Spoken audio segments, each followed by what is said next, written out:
Hello नमस्कार साथियों, आप सभी का आपके अपने YouTube channel best education light पर एक बार पुनः स्वागत। साथियों, आज अपन सूर्यकांत त्रिपाठी निराला के बारे में अध्याय के बारे में विस्तारपूर्वक चर्चा करेंगे। तो यहाँ पर हम शेखावटी मिशन 100 का जो पहले वीडियो में सूरदास, उसके बाद तुलसीदास, उसके बाद जयशंकर प्रसाद के बारे में विस्तारपूर्वक चर्चा कर चुके हैं। और अब शेखावटी मिशन 100 का ये चौथा वीडियो हमारे द्वारा सूर्यकांत त्रिपाठी निराला के बारे में डाला जा रहा है। तो सर्वप्रथम हम इनके जीवन परिचय के बारे में विस्तारपूर्वक चर्चा करेंगे। तो इनका जो जन्म है आपके जीवन परिचय इसलिए दिया गया कि आपके जो 4 नंबर का क्वेश्चन रहने वाला है, जिसमें आप इस प्रकार इन सभी का एक क्रम में लिखकर याद करेंगे इस पॉइंटों के साथ ऐसे, और ऐसे ही आपने वहाँ पर टाइप कर दिया तो आपके पूरे में से पूरे अंक मिलेंगे। तो ये केवल एक ही आपके ये हार्ड है जो ये पॉइंटों के साथ हमने दर्शाया, इसलिए इनमें आप कमी मत रखना। और आपके लिए ये आपके लिए अच्छा हुआ कि वही अब की बार व्याख्या वाला पोर्शन आपके लिए नहीं दिया गया। तो इसलिए आप ये केवल परिचय वाला जिसमें भी आपको अथवा में मिलेगा किसी एक का भी लिखना है। तो कुल मिलाकर 2 खंडों में से आधों के याद करोगे, जैसे आपके कवि या लेखक, उनमें से कोई भी याद करो तो आपके पूरे अंक मिलने की संभावना रहती है। तो इनका देखते हैं जन्म। तो जन्म आपके 1899 बंगाल के महिषादल गाँव में हुआ था। मूलतः ये गढ़कोला जिला उन्नाव उत्तर प्रदेश के निवासी माने जाते हैं। और इनकी जो औपचारिक शिक्षा है वो कक्षा 9वीं तक की महिषादल में हुई। और इन्हें भाषा का ज्ञान संस्कृत, बांग्ला, अंग्रेजी, हिंदी आदि भाषिक बहुभाषी ये कवि थे।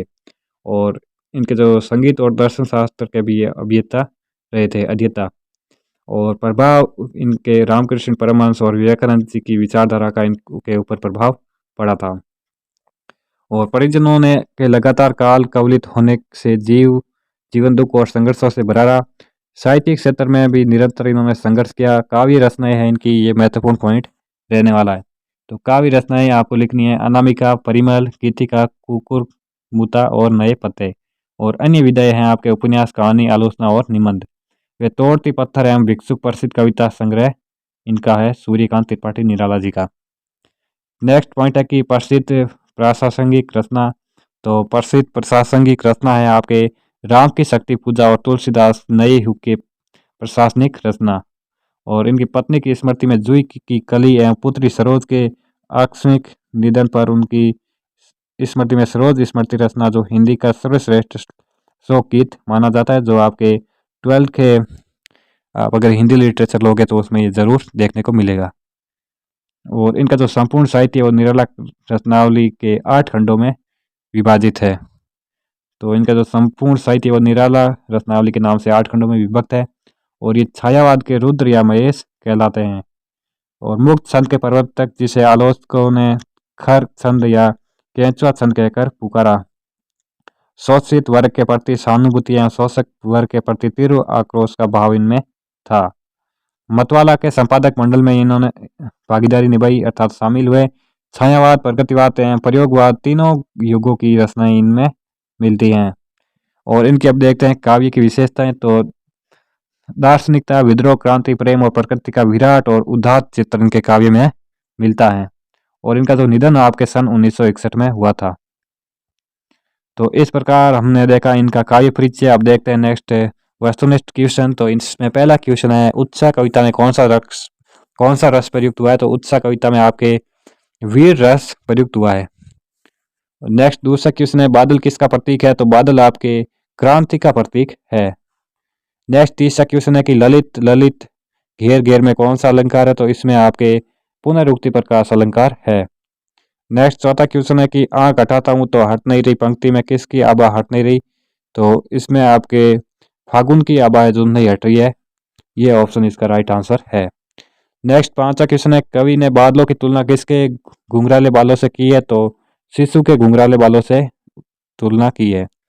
नेक्स्ट क्वेश्चन है कि पाठ पाठ शब्द का क्या तात्पर्य है? तो पाठ पाठ शब्द का तात्पर्य है जगह जगह। ये इसका राइट आंसर है।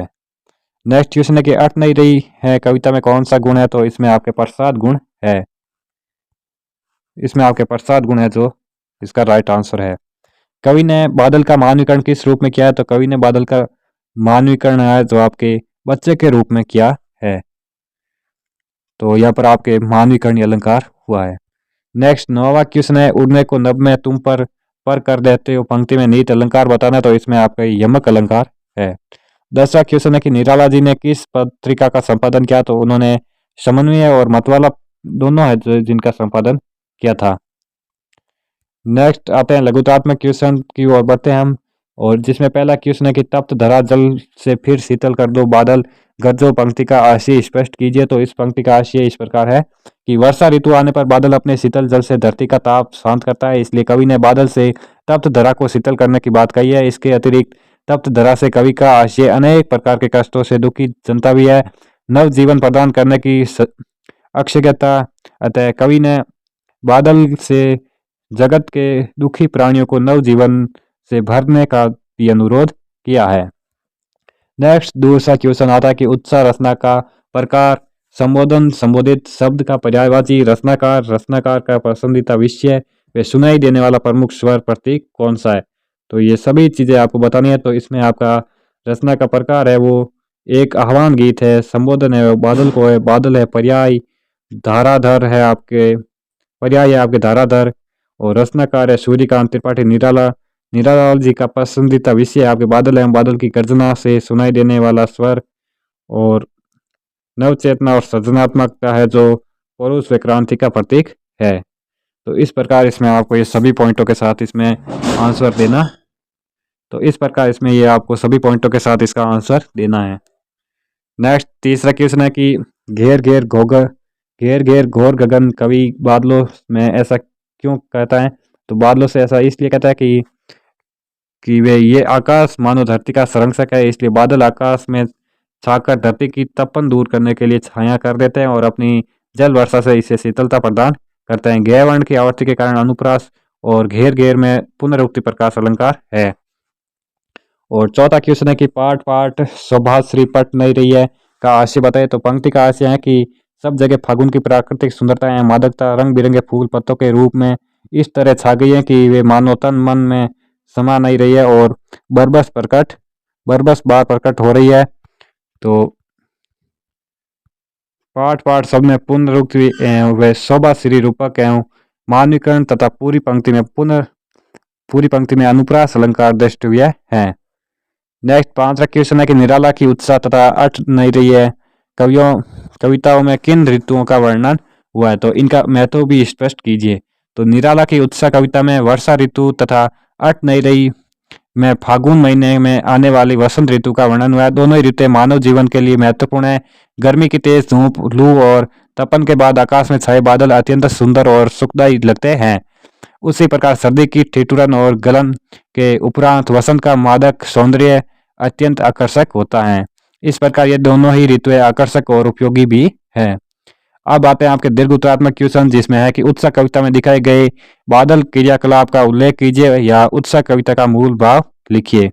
तो इसमें इसका आंसर इस प्रकार है कि गर्जन करता हुआ घनघोर घटाओं के साथ उड़ता हुआ काले घुघराले बालों के समान बच्चों की कल्पना सा हृदय में बिजली की चमक सी आशा व उम्मीद जागता निराश मन को नवजीवन देता वज्र रूपी दुखों को छिपाता व्याकुल बेचैन मन विश्व के भीषण तप्त गर्मी से संतप्त मनुष्य की आशा की किरण बन अज्ञात दिशा से शीतल जल वर्षा के माध्यम से धरती को एवं संपूर्ण सृष्टि को शीतलता प्रदान करता है।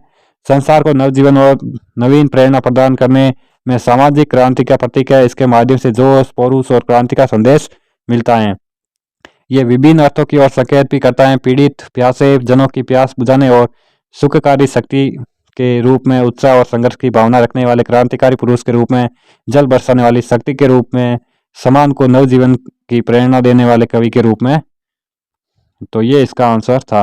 अब आते हैं नेक्स्ट पठित अंश, जिसमें आपसे विकल उन्मत्त थे उनमें विश्व के निदाल के सकल जन आए अज्ञात दिशा के अनंत के घन तप्त धरा जल से फिर शीतल कर दो बादल गरजो। तो इस प्रकार यह पठितांश था, जिसमें पहला क्वेश्चन है कि धरती के निवासी बेचैन क्यों है। तो धरती के निवासी गर्मी की तपन के कारण सारी धरती के लोग व्याकुल तथा बेचैन अर्थात उदास हो रहे हैं। नेक्स्ट दूसरा क्वेश्चन है कि कवि बादलों से गरजने और बरसने के लिए क्यों अनुरोध करें। तो कवि बादलों से तीव्रता के साथ गरजने और बरसने का अनुरोध कर रहे हैं क्योंकि गर्मी की बढ़ती हुई तपन से समस्त संसार के प्राणी व्याकुल व बेचैन है। जब जब बादल मूसलाधार वर्षा करेंगे तब ही पृथ्वी की उष्णता कम होगी और सांसारिक प्राणियों को राहत मिलेगी। नेक्स्ट तीसरा क्वेश्चन है कि निदाघ शब्द का अर्थ स्पष्ट करते हुए उसके प्रतीकात्मक भाव को स्पष्ट कीजिए। तो निदाघ शब्द का तात्पर्य भीषण गर्मी से है। कवि ने इसका प्रतीकात्मक भाव सांसारिक कष्टों के संदर्भ में लिया है, क्योंकि एक अर्थ में बादल भीषण गर्मी से मुक्ति का माध्यम है, और तो दूसरी ओर से क्रांति के अग्रदूत युवाओं का दल जो कि सांसारिक कष्टों का निवारण करेगा। चौथा क्वेश्चन है कि आइए आघात दिशा में अनंत के घन पंक्ति में नीट अलंकार बताना है। तो इसमें वर्णित पंक्ति में उत्प्रेक्षा अलंकार प्रयुक्त हुआ है। तो साथियों, इस प्रकार था हमारे यह सेशन। अगले नेक्स्ट सेशन में हम नागार्जुन अध्याय के बारे में ठीक इसी प्रकार बेहतरीन तरीके से चर्चा करेंगे। तो मिलते हैं अगले नेक्स्ट सेशन में। तब तक के लिए जय हिंद, जय भारत।